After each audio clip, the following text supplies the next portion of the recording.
Saan aabot ang pagmamahal mo? Ang video na inyong nakikita ay kuha nito lang 2025 sa India. Makikita rito ang isang bagong kasal na mag-asawa na tahimik at payapa na naglalakad sa mataas na bundok upang ipagdiwang ang kanilang espesyal na okasyon, ang honeymoon. Ngunit, ang mainit at masayang sandali ay nauwi sa takot, nang ang isa sa kanila ay nasawi at ang isa naman ay biglang nawala. Sa simula, inakala ng lahat na isa lang itong karaniwang kaso ng pagnanakaw. Ngunit ang muling magpakita ang isa sa mag-asawa, lumutang ang mas madilim at nakakagimbal na katotohanan. May kinalaman nga ba ang black magic sa trahedyang ito? At ano kaya ang nilalaman na mahigit 200 na tawag na natuklasan sa pagitan ng dalawang tao bago pa man ang kasal? Ang mga tanong na ito ang unti-unting maglalantad sa isang kaso ng pagtataksil, panlilinlang at pagkait ng katarungan.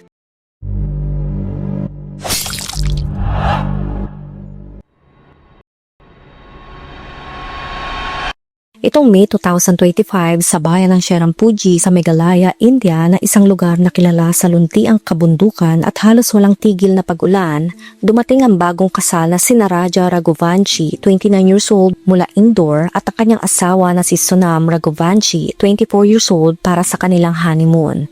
Ngunit ang masayasanang paglalakbay ay nauwi sa isang madilim na kwento. Noong June 2025, alas 10 ng umaga, hindi na makontak ng kanilang mga kamag-anak ang dalawa. Galit at nag-aalala, ibinaba ni Vipin, kapatid ni Raja, ang cellphone mula sa kanyang tenga at sinabi sa kanilang ama, "Hindi ko na matawagan si Raja." Wala, hindi sumasagot. Sa tabi ng kanyang ama, ang kanilang ina ay umiiyak. Mabilis siyang nagsabi, "Dapat na tayong mag-file ng report sa pulis." Nagpanik din ang pamilya ni Sonam. Humagulgol sila at buong loob na nanindigan. Tama lang na agad silang maghain ng ulat sa pulisya. Sa isang iglap, tila ba naglahong parang bula ang mag-asawa. Dahil dito ang parehong pamilya ay agad na nagtungo sa Indore Police Station at naghain ng formal na reklamo. Umaasang matutunton ang kinaroroonan ni Raja at Sonam. Bilang unang hakbang, agad sinuri ng pulisya ang huling lokasyon ng mga mobile phone ni Raja at Sonam. Natukoy na ang parehong mobile phone ay huling naging aktibo sa Cherrapunji, Meghalaya, ang parehong lugar kung saan sila nag-honeymoon. Dahil dito agad sinimula ng pulisya ang malawakang paghahanap. At kinabukasan, may nakita sila. Natunto ng mga investigador ang lodge kung saan nag-check-in ang mag-asawang sina Raja at Sonam. Ngunit nang buksan nila ang silid, wala roon ang mag-asawa. Ang tanging naiwan ay ang kanilang mga damit, bag at personal na gamit. Tila ba nagmadaling umalis o may nangyaring hindi inaasahan. Habang patuloy ang investigasyon, isang bike rental shop ang nagbigay ng mahalagang impormasyon. Ayon sa may-ari, nagrenta sina Raja at Sonam ng motorsiklo isang araw bago sila nawala. Isang karaniwang gawain ng mga turista sa Cherrapunji para libutin ang mga tanawin. Sinubaybayan ng pulisya ang posibleng ruta ng mag-asawa sa malapit sa isang coffee shop sa Cherrapunji. Natagpuan nilang iniwan ng motorsiklo. Walang tao, walang mensahe at walang palatandaan kung saan sila nagtungo. Habang kinakausap ng mga investigador ang mga tindahan, lokal at mga tourist guide, isang mahalagang saksi ang lumitaw. Isang tourist guide na nagngangalang Robert ang lumapit sa pulisya. Ayon sa kanya, nakita niya mismo sina Raja at Sonam sa isang lugar na madalas dayuhin ng mga turista. Natatandaan niya raw sila dahil nilapitan niya ang dalawa at inalok ng kanyang serbisyo bilang guide. Papayag sana sila, ngunit umatras sa huling minuto dahil daw may nabook na silang ibang guide. Dahil sa impormasyong ito, pinuntahan agad ng pulisya ang lugar na tinutukoy ni Robert. Subalit kahit isang linggo na ang lumipas, walang anumang bakas ang natagpuan. Patuloy na blanko ang kaso. Samantala, lumalaki na ang ingay sa social media at media. Ang balitang nawala ang honeymoon couple ay naging pambansang headline at tumaas ang pressure sa pulisya ng Meghalaya. Hindi lamang para sa hustisya, kundi para rin protektahan ang reputasyon ng Cherrapunji bilang isang ligtas na tourist destination. Dahil dito, kumilos na ang Chief Minister ng Estado. Naglabas siya ng kautusan na bumuo ng isang special investigation team upang tutukan ang kaso ni Raja at Sonam. Sa buong kabundukan ng Cherrapunji, ginamit ng pulisya ang mga drone upang bastan ang lugar mula sa himpapawid. Tila mata ng agila na sumusuyod sa bawat sulok ng kalikasan. At doon sila nakakita ng mahalagang ebidensya. Sa isang bangin na may lalim na 3,000 na talampakan, may napansin silang pulang bagay na nakasabit sa gilid ng bangin. Nang ito'y suriin gamit ang drone camera, natuklasang ito ay isang jerkin o sleeveless jacket na madalas na sinusuot ng mga Indian. Ito ay may bahid ng pulang likido. Hindi pa doon nagtapos ang natuklasan.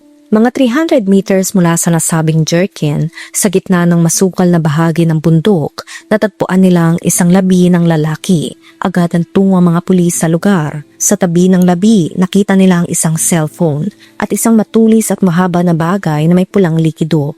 Mga posibleng susi sa malagim na pangyayari. Isinagawa agad ang on-site autopsy. Ayon sa mga doktor, ang lalaki ay nasawi sa isang matinding atake sa ulo na mula sa isang matulis at mahaba na bagay. Pagkatapos ito ay itinulak o hinulog mula sa bangin. Batay sa kondisyon ng labi, tinatayang 9 na araw na itong wala na. Upang makumpirma ang pagkakakilanlan, kinuha ang DNA ng labi at kinumpara sa DNA ng ama ni Raja. At dito nila tuluyang nakumpirma, ang lalaking natagpuan ay si Raja Raghuvanshi. Bagamat may kasagutan na kung ano ang nangyari kay Raja, nanatiling misteryo ang tungkol kay Sonam.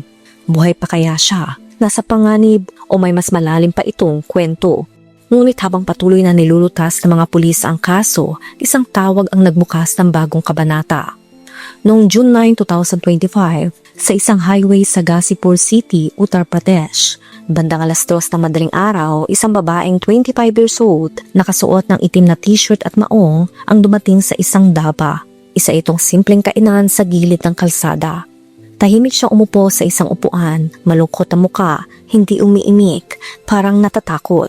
Napansin siya ng may-ari ng daba at tinanong kung ano ang kanyang gusto, ngunit nanatiling tahimik ang babae. Nilapitan siya ng may-ari, hinawakan ang kanyang balikat at muling nagtanong ng mas malakas. At doon siya unang nagsalita. Kuya, pwede pong makihiram ng cellphone, kailangan ko pong tumawag. Nagalinlangan man, ibinigay ng may-ari ang kanyang cellphone.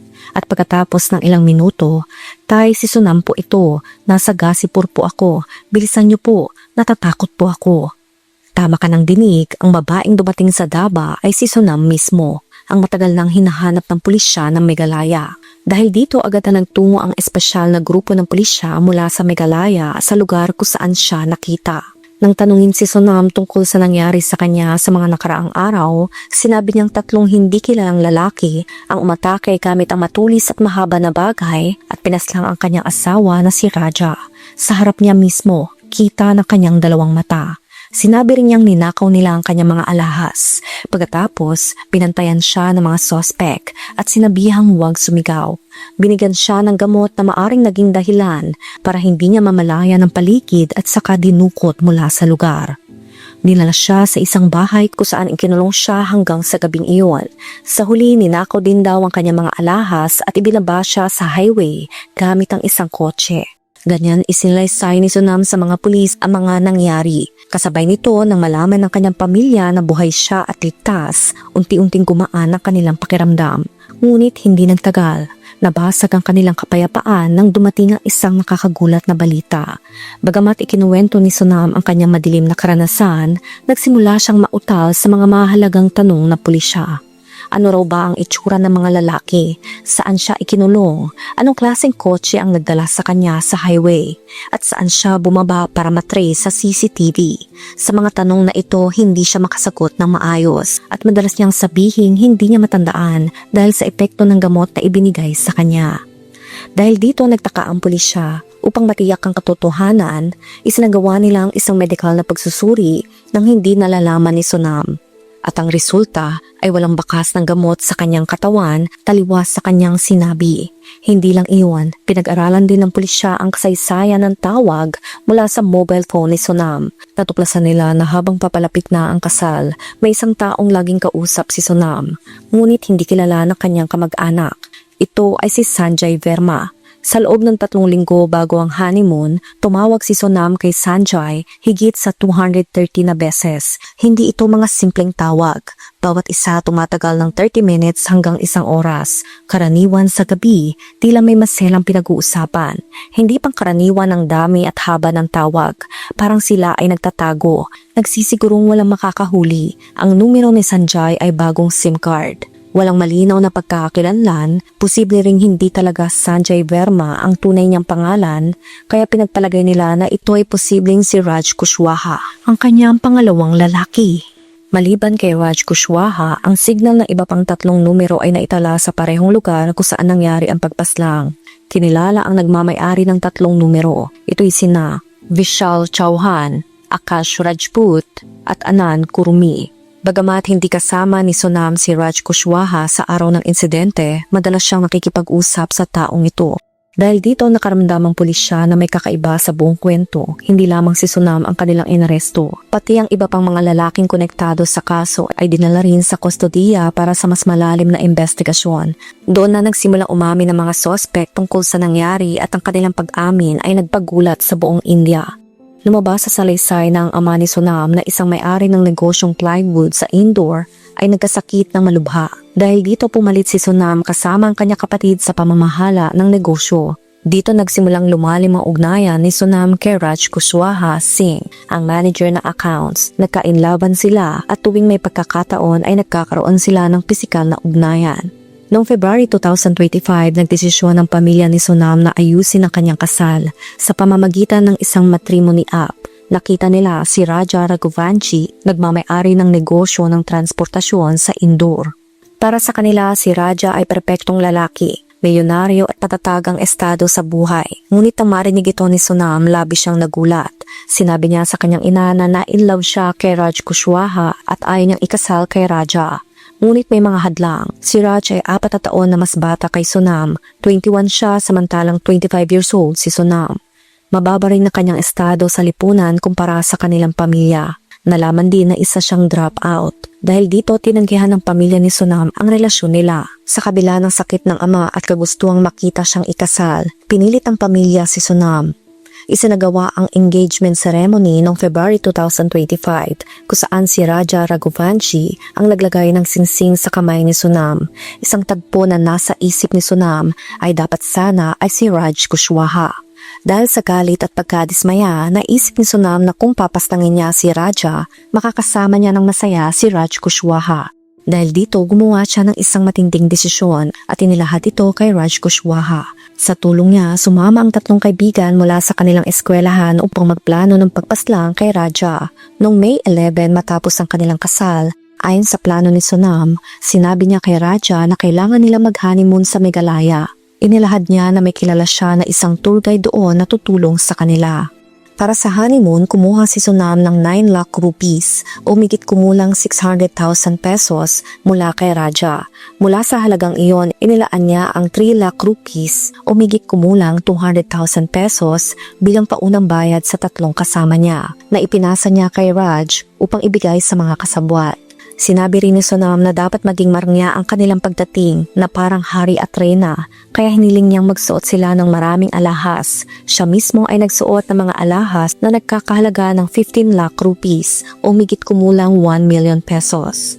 Kasama si Sonam, dumating si Raja sa Guwahati Airport, Assam at pagkatapos ay nag-check-in sila sa lodge sa Cherrapunji. Dito ipinakilala ni Sonam si Anand bilang tour guide kay Raja. Kasama ang 2 kasamahan na dumating rin doon. Si Anand naman ay pinakilala ng iba bilang mga turista kay Raja. Simula noon, unti-unti nagplano ang grupo para isakatuparan ng kanilang masamang balak. Sa umaga ng May 23, 2025, araw na kanilang planadong paglibot sa Cherrapunji, pinasakay ni Sonam si Raja sa motorsiklo at pumunta sila sa isang lokasyon na ipinadala ni Anand. Matapos nilang iparada ang motorsiklo sa isang coffee shop, naglakad sila patungo sa isang wood bridge, isang tulay na gawa sa ugat ng puno. Habang naglalakad, ang 3 kasamahan ay nangunguna. Sinundan ni Raja at si Sonam naman ay nasa likuran. Sa lugar na iyon, kakaunti ang mga turista. Nakita ni Sonam ang isang liblib na bahagi ng bundok, isang malalim na lambak na umaabot ng 3,000 na talampakan. Walang tao roon, kaya doon niya itinakda ang kanilang plano. Nagsimula siyang umubo bilang senyas sa 3 kasabwat. Naintindihan ni Anand ang senyas at tahimik na kinuha mula sa kanyang bag ang isang mahabang matulis na bagay na pamputol ng sanga. Sa loob ng ilang minuto sa isang hindi inaasang sandali, sinimulan niyang atakihin si Raja sa ulo. Doon bumagsak si Raja at nahulog o hinulog sa lupa na may kasamang pulang likido. Hindi alam ni Raja kung bakit siya inatake at doon na siya nasawi. May mga video na kumakalat online na kuha ng isang tao na pababa ng bundok habang si Sonam at Raja naman ay paakyat sa parehong lugar bilang bagong kasal. Tahimik at walang kaalam-alam, naglakad siya patungo sa kanyang trahedya habang sumusunod siya kay Sonam na hindi niya batid ang malagim niyang kapalaran. Kumakalat din online ang video ng iba pang suspect na paakyat ng bundok na para bang naghihintay lang ng kanilang pagkakataon. Pagkatapos silang paslangin si Raja, kinuha nila ang kanyang kwintas, singsing at pitaka. Kasama si Sonam at ang iba pang kasabwat. Itinapon nila ang labi ni Raja sa isang malalim na 3,000 na talampakang lambak. Habang tinatapon, sumabit ang jerkin o ang damit na suot ni Raja sa mga puno at nahulog sa ibang bahagi, habang labi naman ay nahulog sa isang masukal na kakahuyan. Para matiyak kung saan talaga napunta ang labi, bumaba pa sila at kinumpirma ito. Iniwan nila ang matulis at mahaba na bagay na puno ng pulang likido sa lugar at maingat at tumakas nang hindi nahuhuli sa mga CCTV. Mula roon nagpunta sila sa Uttar Pradesh. Pagkatapos umalis ang 3 pang kasabwat, naramdaman ni Sonam at ng kanyang kasintahan na si Raj na nagawa na nila ang kanilang plano. Inakala nilang wala na makakapaghiwalay sa kanila. Sa isang inuupang bahay, sila ay nagtatamasa ng tagumpay. Sa kabila nito, ilang araw pagkatapos, pumunta si Raj sa indoor upang suriin ang kalagayan. Sa huling seremonya para kay Raja, nagpakita siya ng pagka-inosente at nakuha pa ang loob ng mga magulang ni Raja at Sonam. Noong gabi ng June 9, 2025, dinala ni Raj Kushwaha si Sonam sa isang bus at pinababa siya sa isang daba. Dito nagsimula siyang umarte na para bang dinukot siya. Ngayon nang malaman ito, nagalit ng husto ang kapatid ni Sonam. Sa isang emosyonal na panayam, sinabi niyang hindi dapat patawarin si Sonam dahil siya ang nagplano at nag-utos na paslangin si Raja. Kaya nararapat lang daw siyang parusahan ng pagkasawi. Ngunit sa pag-amin ni Sonam, lumabas na pinilit siya na kanyang ina na pakasalan si Raja. Nang malaman ito ng mga magulang ni Raja, itinago ng ina ni Sonam ang katotohanan na na-inlove siya kay Raj at inayos ang kasal. Dahil dito nanawagan ng pamilya na dapat managot ang ina ni Sonam. Bagamat maliit ang posibilidad na ito'y mangyari, totoo ang kanilang galit. Dapat sana inayos nila ang kasal ayon sa taong mahal ni Sonam o naghintay hanggang siya ay kumbinsido. Ngunit dahil walang ginawa, nauwi ito sa pagkasawi ni Raja na isang inosenteng lalaki. Bagamat nagkamali silang lahat, napakamakasarili ng ginawa ni Sonam. 3 buwan pagkatapos ng engagement, dapat sana'y sumama na siya kay Raj o kaya sinabi niya kay Raja na hindi siya interesado sa kasal. Pero sa halip, iniiwasan niya si Raja. Sa maraming pagkakataon, tinawagan pa siya ni Raja ngunit hindi siya nakikipag-usap ng maayos. Nabahala si Raja at sinabi ito sa kanyang ina. Nang tanungin si Sonam, sinabi lang niyang napipressure siya kaya hindi siya nakikipag-usap. Habang nagpapaksal, hindi siya masaya. At nang tanungin siya ni Raja, sinabi niyang nahihirapan siyang iwan lang ang bahay na kinalakhan. At ang pinaka-nakakagimbal, 3 beses na palang sinubukang tapusin si Raja bago ang pagpaslang sa Meghalaya. Dahil nasa pampublikong lugar siya noon ay nakatakas siya at minsan ay hindi niya pinaghinalaan si Sonam. Kaya sa huling pagtatangka sa isang tagong lugar sa Cherrapunji, napagplanuhan na nila ito ng maayos at tuluyang napaslang si Raja. Inilagay ng isang korte sa Shillong sina Sonam Raghuvanshi at ang umano'y kasintahan niyang si Raj Kushwaha sa 13 days na kustodiya ng korte matapos ang kanilang panahon sa police custody. Pareho silang pangunahing akusado sa pagpaslang kay Raja Raghuvanshi kasama ang 3 pang hinihinalang kasabwat sina Akash Rajput, Vishal Singh Chauhan at Anand Kurmi na sinasabing umamin sa insidente sa ilalim ng utos ni Sonam at Raj. Kung mapatunayang guilty, maaring hatulan sina Sonam, Raj at ang 3 pa ng habang buhay na pagkakakulong o parusang pagkasawi, depende sa bigat ng insidente. Dahil sa tindi ng pamamaraan at planadong pagpaslang, may posibilidad na ito ay turing na rarest of rare case. Ang huling desisyon ay nakaayon sa korte, batay sa ebidensya at intensyon ng mga sangkot. Sa kabilang banda, may inilahad ang ama ni Raja. Aniya, si Sonam ay umano'y nagpatayo ng kakaibang bundle-like objects sa pintuan ng kanilang bahay. Pinaniniwala ang bahagi ng ritual o tantra mantra o black magic na para sa kanya ay ginamit ni Sonam laban kay Raja. Itinuro ni Ashok Raghuvanshi ang maitim na ritual, sabi niya, ginamit upang kontrolin o baguhin ang isipan ni Raja. Sa kabila ng alegasyon, ang pulisya ay patuloy na nagsisiyasat sa lahat ng posibilidad at hindi pa naglalagay ng malaking timbang sa black magic angle.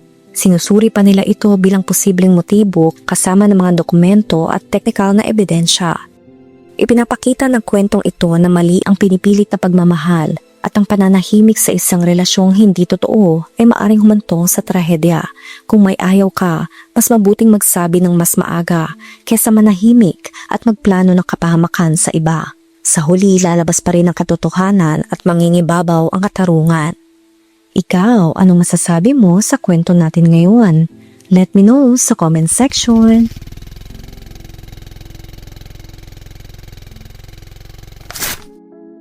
Kung nakaabot ka sa video na ito ay maraming salamat. Huwag kalimutan mag-like, share, subscribe, and turn on the notification. Ingat ka palagi. Ciao!